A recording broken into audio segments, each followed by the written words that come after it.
Muito bom dia, Edir Viegas, bem-vindo à última edição do Jornal CBN Campo Grande de 2024. Bom dia, Lígia, bom dia a todos. E você de volta das férias? Pois é. Firme e forte aqui de novo na bancada. Mas, Lígia, o ano de 2025 deve começar com novidades aí no transporte público, né? O consórcio Guaicurus, que há décadas detém monopólio em Campo Grande, vem sendo alvo de críticas constantes da população, ônibus antigos, velhos, sucateados, atraso nas viagens, tarifa cara, sem ar-condicionado, esses problemas que o cidadão de Campo Grande, usuário de ônibus principalmente, está careca de saber, né? Não é novidade. Não é novidade. E a prefeitura, naquela queda de braço com o consórcio alega que está com dificuldade financeira, está operando no prejuízo, a prefeitura diz que não, vai para a justiça, esse imbróglio, enquanto está essa briga aí do Rochedo contra o mar, né? O marisco é que paga o pato, o usuário. E o consórcio resolveu inovar. Contratou para assumir a presidência, a partir do dia 6 de janeiro, o Temes de Oliveira, que foi presidente da Águas Guariroba durante o período de 5 anos e traz aí na bagagem um belo currículo, né, com passagens em outras empresas, no poder público, né? De consórcios também, né? Exatamente, né? Tanto na iniciativa privada quanto na área pública, e ele chega aí com uma missão que, ao nosso ver, é hercúlea, né? É conseguir equilibrar as finanças do consórcio e, ao mesmo tempo, com essa escassez de recursos, com a tarifa já no limite, vamos dizer assim, conseguir melhorar os serviços, que é o que a população espera, né? E de que forma isso vai acontecer, que é a grande dúvida, né? O que chama atenção, mas ele encarou esse desafio, vamos ver como é que vai se dar isso. Hoje o consórcio Guaicurus tem uma ação na justiça, que inclusive foi confirmada no STJ, que estabelece aí a revisão contratual. O consórcio alega que está no prejuízo. É difícil você acreditar que empresários com a expertise do pessoal do consórcio Guaicurus, que tem outras empresas de ônibus em outras praças, em outras cidades, onde também existe um monopólio, esteja pagando para trabalhar. Eu nunca não consigo enxergar dessa forma esse altruísmo todo. Mas quando já teriam deixado o negócio. Exatamente. Ninguém vai trabalhar no prejuízo. Claro. Fato é que o consórcio entrou na justiça alegando esse prejuízo e o laudo do perito judicial contratado mostrou uma situação diferente. Mostrou aí um lucro de 68 milhões de reais no início do contrato, logo no início, em 2012. Ou seja, você teve uma gordura aí muito grande, né? Se você for levar em conta um valor desse que se naquele período era um valor elevado, hoje continua sendo, né? E a pergunta que se faz é essa: o Temes de Oliveira, ele vem de uma empresa, que é a Águas Guariroba, que em 2023, né, teve um faturamento aí de 742 milhões, isso subiu para 862 milhões no ano seguinte, né? É 22, 23. E que é uma das empresas que tem um maior índice de saneamento no país, né? Exato, saneamento básico no país, né? Isso é só a operação aqui em Campo Grande, um lucro aí de um ano que saltou de 286 milhões para 315 milhões, né, no ano passado. E no consórcio, tecnicamente ou em tese, ele vai pegar uma situação bem diferente, né? Uma dificuldade muito grande, e a gente pergunta sempre, ele vai arriscar o currículo dele nessa empreitada?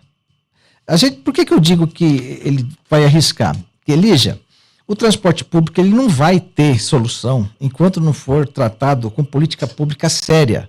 Enquanto ele não for tratado, né, como direito social. Em 2015, o Congresso Nacional alterou a situação do transporte da Constituição Federal, né? Você tinha lá a saúde, você tinha educação, alimentação, trabalho, tudo como direito social. E o transporte não era.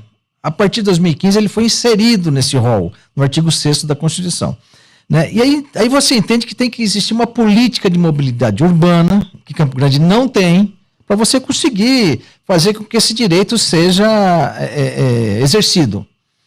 E fica muito distante a gente enxergar que venha ocorrer em Campo Grande nesse curto prazo, porque nós temos aí décadas de atraso. Você veja que os corredores de ônibus exclusivos demoraram anos para sair, não saíram todos. Vocês têm essa situação desses pontos de ônibus aí no meio da rua, que é uma coisa que chama atenção, que até hoje é alvo de críticas. Você tem a frota que ao longo dos anos foi sucateada. Como é que eu faço hoje para ter um mínimo de qualidade? E muitas ruas, nos bairros mais distantes, ainda sem asfalto. Sem asfalto. E isso a gente vê que não há nem a limpeza adequada dos ônibus. Então, o trabalhador que sai de casa de manhã, ele já sobe num transporte público sujo. Exatamente. Deficitário. Deficitário e sujo. Exato. E como é que eu resolvo isso? Se eu não tiver essa política de mobilidade urbana, eu não faço.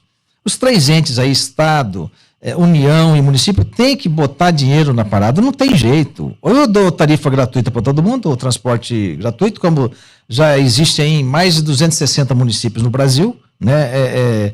Pelo mundo afora também já existe o transporte gratuito, subsidiado, não é gratuito. É cada um fazer a sua parte, né? O poder público precisa dar as condições de infraestrutura urbana para que o transporte funcione. E você também, a população que tem que entender, e eu acho que o gestor tem que entender, que o custo da tarifa ela é rateado para chegar ao valor entre os pagantes. Uhum. Então eu vou fazer uma excursão para Bonito, 10 pessoas, vamos alugar um ônibus, vamos. Na véspera, um deles desistiu, o custo para os 9 que sobraram vai aumentar. Isso é matemática, não tem como correr disso.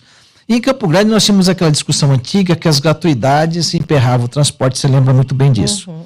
O consórcio alegava que 18% dos usuários transportados eram estudantes, chegou até a 23%. Hoje, o município banca os estudantes e o Estado banca a sua parte. E também fez ações de priorizar que os estudantes tivessem vagas em escolas próximas de onde moram. Isso é uma ação pública. É uma ação. E mais forte que isso, Lígia, é o subsídio. Uhum. Porque se o estudante hoje não gera mais custo, vamos dizer assim, o município só está bancando, aí você joga mais os 5% de ISS também que está deixando de ser recolhido, é evidente que esse 5% ele tem um peso na composição final da tarifa. Uhum. Agora, esses 18% ou 23% dos estudantes que hoje são subsidiados, não resolveu em nada o problema tarifário do transporte? São questões... É algo que está errado. Exato. Se era um discurso lá atrás, ou era só uma narrativa, ou era de fato uma situação real. Uhum. E por que a partir daí não melhorou? Não melhorou, né? Pelo contrário. Piorou, né?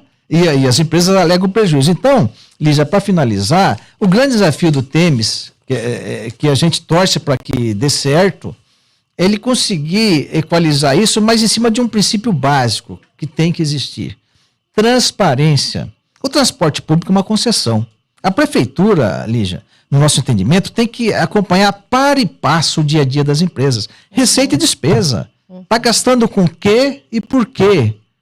Ela visa o lucro, sim. Mas, gente, eu preciso saber no que está sendo gasto o dinheiro que ele arrecada da tarifa. Porque é uma concessão pública. E como está entrando dinheiro público, agora, por meio de subsídio, ela tem obrigação de ser transparente. Enquanto isso não acontecer, Lígia, e os nossos gestores não entender que se trata de um direito social, nós vamos ficar nessa queda de braço, que no final vai ficar lá o usuário agoniado, todo dia numa agonia danada para saber como é que eu fujo desse transporte público ruim de Campo Grande. E pior, nós temos cada vez mais motociclistas nas ruas de Campo Grande, né, aumentando o risco de acidentes. Aí. Pois é, essas são as alternativas do cidadão. Ou eu compro uma moto, ou eu vou para o transporte por aplicativo, só que o custo ainda é alto. Nem todos conseguem. Né? Nem todos conseguem. Então a agonia do cidadão de Campo Grande é esse. Como é que eu faço para fugir dessa situação? Vamos aguardar então 2025, se essa nova gestão aí dia 6 de janeiro conseguir, né, vai conseguir aí resolver de vez esse problema. E olha, e é positivo, Liz, para finalizar mesmo agora, é que é uma pessoa que vem com, vamos dizer, uma nova cabeça oxigenada. Exato. Vamos ver, vamos torcer para que dê certo e vamos acompanhar para e passo. Tomara. Campo Grande merece um transporte público melhor. Merece. Com certeza. Muito obrigada, um feliz ano novo para você. Eu que agradeço, Lígia, um feliz ano novo para você, para todo o pessoal daqui da CBN e para quem nos ouve aí no dia a dia. Exato, até o ano que vem. Até o ano que vem.